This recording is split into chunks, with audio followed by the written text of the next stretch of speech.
তরুণদের সমর্থন কাদের প্রতি, এই ব্যাপারে একটা জরিপ হয়েছে। গণমাধ্যম বাংলা ট্রিবিউন একটা শিরোনাম করেছে, শিরোনামটা দেখে নিতে পারেন। আসন্ন নির্বাচনে এগিয়ে বিএনপি, দ্বিতীয় জামাত। সানেম বলে একটা প্রতিষ্ঠান জরিপটা করেছে, সেখানেই তারা বলছে ত্রয়োদশ জাতীয় সংসদ নির্বাচনের দিনক্ষণ এখনও নির্ধারিত না হলেও তরুণদের একটি বড় অংশ মনে করছেন আসন্ন নির্বাচনে দেশের অন্যতম বড় রাজনৈতিক দল বিএনপি সবচেয়ে বেশি ভোট পাবে। তার মানে হচ্ছে তরুণদের জনপ্রিয়তা, তরুণদের কাছে জনপ্রিয় দল বিএনপি, এনসিপি নয়। এনসিপির যে কথাবার্তাগুলো শোনা যাচ্ছে এবং এনসিপির বিএনপি আওয়ামী লীগ বিরোধী যে কথাবার্তাগুলো শোনা যাচ্ছে, সেই কথাগুলোর যে বাস্তবতা নেই, এই জরিপটা সেই ব্যাপারটা তুলে ধরছে। South Asian network on economic modelling SANEM পরিচালিত এক জরিপে এমন চিত্র প্রকাশ পেয়েছে। জরিপে অংশ নেওয়া তরুণদের মধ্যে 38.76% মত অনুযায়ী আগামী নির্বাচনে বিজয়ী হওয়া দৌড়ে বিএনপি সবার চাইতে এগিয়ে তরুণদের মাঝে। তালিকার দ্বিতীয় স্থানে জামাত, তাদের পক্ষে 21.45%, আর নতুন রাজনৈতিক দল এনসিপি, তাদের সমর্থন, তরুণদের সমর্থন 15.84%। জরিপ অনুযায়ী গত 5 আগস্ট ক্ষমতাচ্যুত আওয়ামী লীগ আসন্ন নির্বাচনে অংশগ্রহণ করতে পারলে 15%-এর বেশি ভোট পাবে, এমনটা তরুণরা বলছে। তার মানে কি ভয়াবহ চিত্র, যে তরুণদের সমর্থনে এত বড় একটা বিপ্লব হলো, শেখ হাসিনা সরকারের পতন হলো, সেই তরুণরাই, সেই তরুণদের উপরে 2000 তরুণের উপরে সারা বাংলাদেশে জরিপ করা হয়েছে, সেই তরুণদের সমর্থন আওয়ামী লীগেরও যা, এনসিপিরও তাই। অর্থাৎ এনসিপি আওয়ামী লীগের সমান সমান সমর্থক। এনসিপি কিন্তু তরুণদের সমর্থনে এগিয়ে যেতে পারেনি, আওয়ামী লীগের থেকে, বিএনপি এবং জামাতের থেকে তো অনেক পেছনে রয়েছে। এই বাস্তবতা কেন হলো?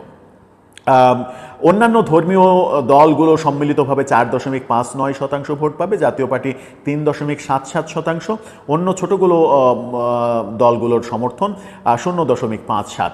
জরিপের ফল প্রকাশ হয়েছে গতকালকে, যা তরুণদের রাজনৈতিক ঝোঁক ও আগ্রহের একটি সময়োপযোগী প্রতিফলন বলে বিশ্লেষকরা মনে করছেন। সানেম বলছে তাদের এই জরিপ পরিচালিত হয় দেশের সবকটি বিভাগের উপরে ভিত্তি করে। প্রতিটি বিভাগ থেকে 2টি জেলা বেছে নেওয়া হয়, প্রতিটি জেলা থেকে 2টি উপজেলা বেছে নেওয়া হয়। মোট 2000 তরুণ এই জরিপে অংশগ্রহণ করে, যাদের বয়সসীমা 15 থেকে 35 বছর। আবার এখানে গুরুত্বপূর্ণ ব্যাপার হচ্ছে যে 15 থেকে 35 বছরের মধ্যে জরিপ করা হয়েছে। তার মানে হচ্ছে যে এখানে কিন্তু ভোটার না এমন সংখ্যাও একটা বড় সংখ্যা রয়েছে।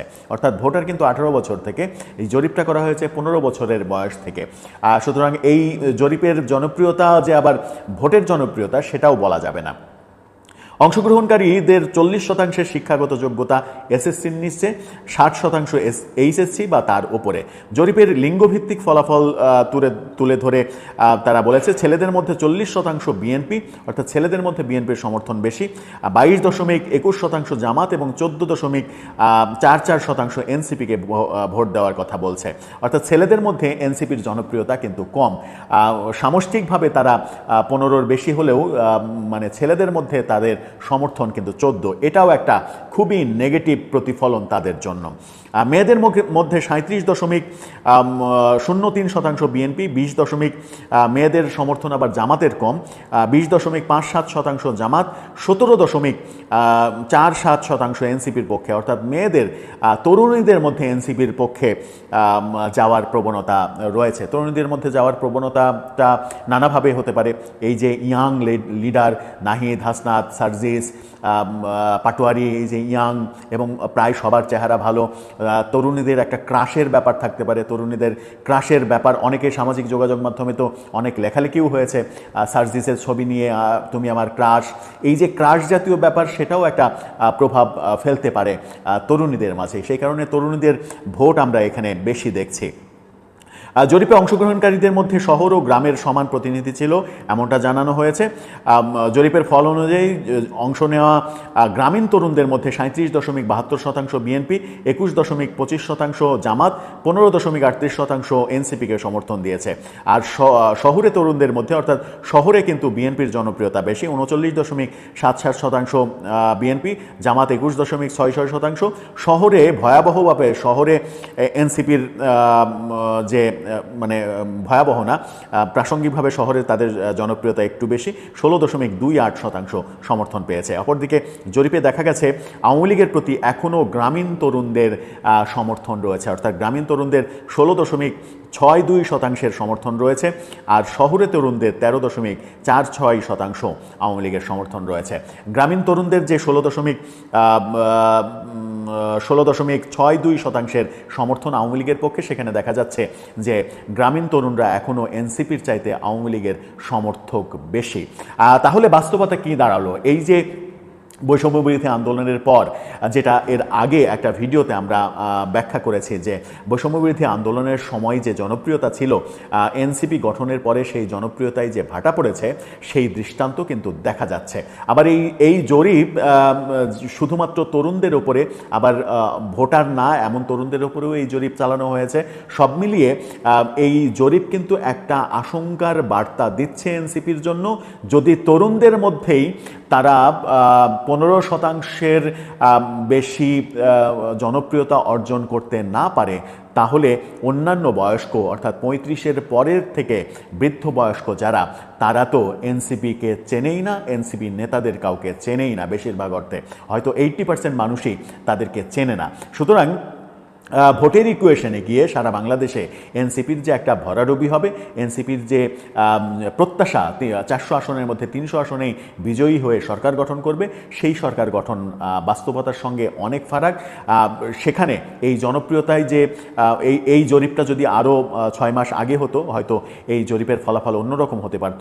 হয়তো বিএনপির চাইতে তরুণদের মধ্যে এনসিপির সমর্থক বেশি পাওয়া যেতে পারত, ভিন্ন বাস্তবতা দেখা যেতে পারত। কিন্তু 6 মাস অতিবাহিত হওয়ার পরে, অর্থাৎ এনসিপি গঠনের পরে আমরা যে চিত্রটা দেখছি, সেই চিত্রে দেখছি যে বৈষম্য বিরোধী আন্দোলনের যারা নেতৃত্ব দিয়েছে তাদের জনপ্রিয়তায় ভাটা পড়েছে, এবং এই জনপ্রিয়তার ভাটার কারণ তাদের নিজেদের কর্মকাণ্ড, নানা ধরনের দুর্নীতিতে জড়িয়ে পড়া, নিয়োগ বাণিজ্য করা, বিভিন্নভাবে টেন্ডার বাণিজ্য করা, যে কাজগুলো শেখ হাসিনা সরকারের আমলে আমরা সমালোচনা করেছি, সেই একই কাজে তারা জড়িয়ে পড়েছে। তাদের নেতা দরবেশ সালাউদ্দিন, তিনি তানভীর সালাউদ্দিন, তিনি কোটি কোটি টাকা দুর্নীতি করেছেন। পাঠ্যপুস্তক বোর্ডের কাগজের দুর্নীতি করে এবারের যে পাঠ্যপুস্তক দেয়া হয়েছে, সেই পাঠ্যপুস্তক 1 মাসের মধ্যে শিশুদের সব বই ছিঁড়ে যাচ্ছে, জঘন্য মানের বই দেয়া হয়েছে। সেই ব্যাপারগুলো আমরা কিন্তু ভুক্তভোগী। এরকম কর্মকাণ্ড যখন চলছে, আবার এই তরুণদের প্রতিনিধি উপদেষ্টাদের, এপিএসদের কোটি কোটি টাকা, 300 কোটি টাকার মালিক হয়ে গেছে এক উপদেষ্টার এপিএস। এই ঘটনাগুলো আমার মনে হয় যে জনপ্রিয়তা কমাতে অনেক বেশি সহায়ক হয়েছে।